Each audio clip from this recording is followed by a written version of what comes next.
Hey, welcome back.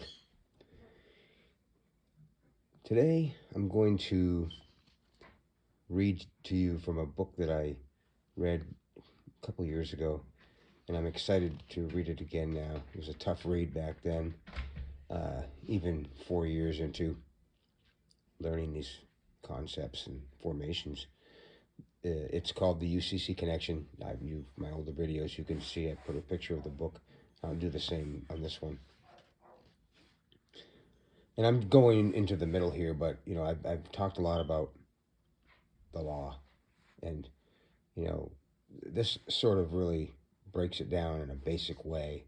And I'm probably going to maybe do some videos and just go through different paragraphs in the book because it takes a while to go through, just a paragraph or two. You know, pardon the barking dog, it's Callaway. Okay, so let's start with remedy and recourse. Every system of civilized law must have two characteristics: remedy and recourse. Remedy is a way to get out from under the law, right? If you're under the jurisdiction, then you're under their law. Recourse is if you have been damaged under the law, you can then recover your loss. Remedy and recourse. The common law, the law of merchants, and even the UCC all have remedy and recourse. UCC, Uniform Commercial Code. We'll talk about that later. When you pick up one volume, it says here, for a long time we could not find it. If you go to a law library and ask to see the UCC, they will show you a shelf of books completely filled with the UCC. When you pick up one volume and start to read it, it will seem to have been intentionally written to be confusing. It took us a long time to discover where the remedy and recourse are found in the UCC. They are found right in the first volume at UCC 1-207 and 1-103. These have subsequently changed, but, again, I'm going to read from the book verbatim. The making of a valid reservation of rights preserves whatever rights the person possessed at that time. And it says person, okay? I don't know if this guy's schooled in grammar enough to know that a live being or an American national is not a person. A person is a persona or a corporation. But he's talking about using the UCC, right? Which is you're using the government's code, which means you are using it as the person, right? The person on your driver's license, which you can get remedy that way, right? You can get it as a free man, free woman, or you can get it using their codes. Anyway, I digress. Making a valid reservation of rights preserves whatever rights the person possessed at that time and prevents loss of such rights by application of the concepts of waiver or estoppel. And back then, it was UCC 1-207.7. It is important to remember that when we go into court, that we are in a commercial international jurisdiction. If we go into court and say, I demand my constitutional rights, the judge will most likely say, you mentioned the Constitution again, and I'll fine you in contempt of court. We don't then understand how he can do that. Hasn't he sworn to uphold the Constitution? The rule here is you cannot be charged under one jurisdiction and defend under another.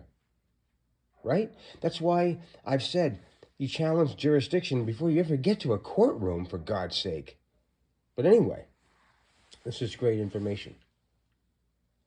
For example, if the French government came to you and asked you where you filed your French income tax for a certain year, do you go to the French government and say, I demand my constitutional rights? No. The proper answer is, the law doesn't apply to me. I'm not a Frenchman. Now, this is important. You must make your reservation of rights under the jurisdiction in which you are charged, not under some other jurisdiction. So in a UCC court, you must claim your reservation of rights under the UCC, says 1-207, which is now 1-308.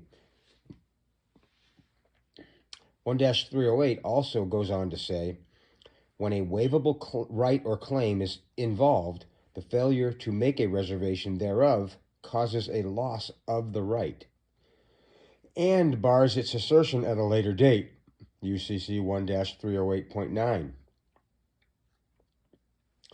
You have to make your claim known early. Further, it says, the sufficiency of the reservation, any expression indicating an intention to reserve rights, is sufficient, such as without prejudice. That's at UCC 1-308.4.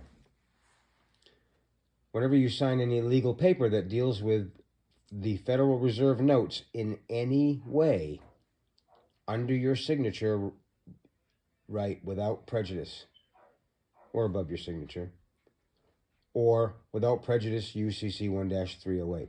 I personally do not use UCC 1-308 because without prejudice conveys that you've reserved your rights. You're not, without prejudice, UCC 1-308 communicates that you reserve your rights specifically under their code, the code under their jurisdiction. I choose not to do that.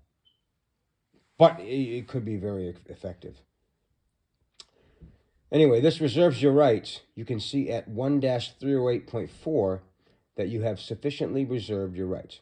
It is very important to understand just what this means. For example, one man who used this in regard to a traffic ticket was asked by the judge just what he meant by without prejudice. On his statement to the court, he had not tried to understand the concepts involved. He only wanted to use it to get out of paying for the ticket. He did not know what it meant. When the judge asked him what he meant by signing in that way, he told the judge that he was not prejudiced against anyone. Wow. The judge knew that the man had no idea of what it meant, so he lost the case. You must know what it means. You cannot fend for the validity of something you yourself do not comprehend, especially when you're in a situation where another party happens to, have their employment in that realm. You know what I mean?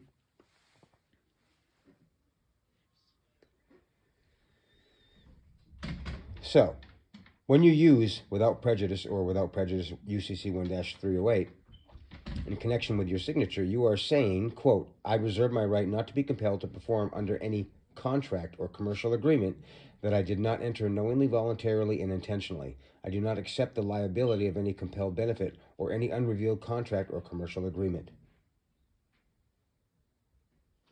What is the compelled performance of an unrevealed commercial agreement? When you use Federal Reserve notes instead of silver dollars, is it voluntary? No. There's no lawful money, so you have to use Federal Reserve notes, dollars. You have to accept the benefit. The government has given you the benefit to discharge your debts. How nice they are. But if you have not reserved your rights under 1-308 or just reserved your rights without prejudice, you are compelled to accept the benefit and are therefore obligated to obey every statute, ordinance, and regulation of the government at all levels of government, federal, local, and state. If you understand this, you will be able to explain it to the judge when he asks, and he will ask. So be prepared to explain this statement to the court. You will also need to understand UCC 1-103, argument and recourse. And I'll end here, and I'll start with this one on my next video. Hopefully soon. Sorry, super busy. Love you guys.